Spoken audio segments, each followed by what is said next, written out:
Welcome back, Aaron Fielding. Welcome back. Back to work na tayo, guys. Eto na nga tayo at nape-prepare na. Papunta na tayong trabaho. Yan na. Summertime ngayon, kaya hindi tayo masyado nagsusot ng makapal. Isang jacket na lang at isang damit. Yan na, guys. Papunta na tayo sa trabaho. Aba, para may transmission check pa yung monitor mo, pare. Yung mga tinginan na yan, sinyalis ng mga walang pera yan. At eto na nga, binigyan na task sa akin ni Tony Boy. Pagka dami naman, dahil palang proseso nito, guys. Tingnan nyo, magpuputol muna ako, tapos pagkaputol niyan, bubutasan. Ganyan daw yung gagawin namin, oh.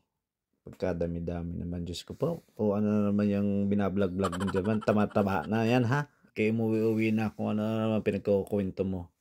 Kinakausap mo lang ang sarili mo. Ayan, tingnan mo. Umuwi ka na at magsasaing pa. 4:30 ang labas ko dyan, guys. Napakaganda ng panahon dito, guys. Second day sa work na tayo trabaho, guys, oh. Ang ganda. Pero dito, guys, paiba-iba ng panahon. Kinabukasan, mainit. Kinabukasan, maulan. Minsan naman nangyayari yan sa loob ng isang araw. Umiinit, umuulan, mahangin, makulimlim. 4 na season sa isang araw. Iba-iba talaga, guys, ang mayroong tanim.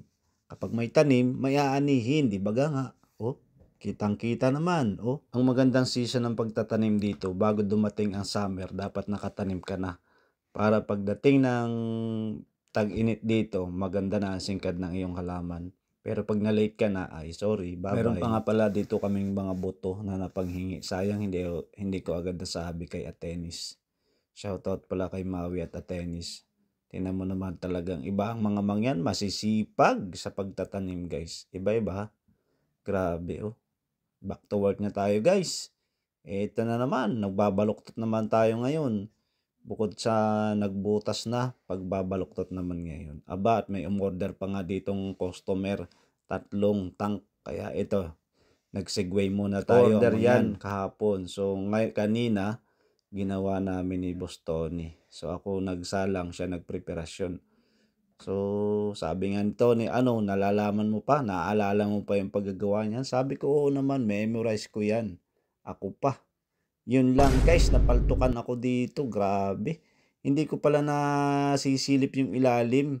May ilalim pa dito, guys. Dapat pala nasisilip ko kasi hydraulic bender ito. Ngayon, hindi ko nasilip. Tumabsong. Itong timo na ito ay nakatunog pa nga. Badigay may background music ako. Ay, alarm pala. Ay, hindi. Notification pala. Ito, guys, sa akin pagsisiyasat. Iyan, na-weldingan nga itong part na ito. So, ibig sabihin, tumulak pala ito pauna, sumabsob. So ngayon, sa akin pagsisiyasat, dumulas yung palaman sa ilalim na yan. Kaya ginawa ni Boston, nilagyan na ng F-clamp. Dahil dyan, tumutulo yung hydraulic oil. Hindi ko napapansin, kakakaipod ko nung nasa ibabaw na yan. Abay, dumudulas na pala yung palaman sa ilalim. Kaya yan, tumabsong at tinamaan ang magaling kong kanang kamay. Mahihirapan na ako ngayon mag-elyo. Ay, sorry. Dito, guys, i-relax ko lang. Tinanong ako ng boss ko kung okay lang ako. Sabi ko, okay pa. Diyos ko po. Ang mangyan ay matitibay sa trabaho. So, yan, guys, naghango na ako dito. Huling hango ko na yan. At ito pala, guys, wala akong face mask. Kaya, ang bango. Kaya dito dapat lagi ka naka-face mask. Dahil pag wala ka niyan, naku po, ay ang dibdib mo masakit. Sa alikabok ng powder, yung amoy pa. Pagka ikaw ay luluto maghapon yan, naku po, kailangan may safety ka. At ganyan po ang ginagawa ko, guys.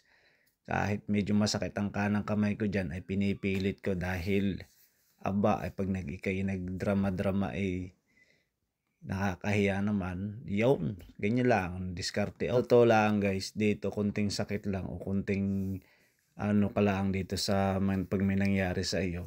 Kahit konti lang, pwede ka naman talaga umuwi na papayagan ka naman. Pero ako naman hindi gayon, basta't kaya pa magtrabaho, tuloy. Iyan ang kaibahan natin sa mga local. So yan, guys, binabala kong linisan yan. Kitang-kita naman ang ebidensya. Salamat, thanks for watching.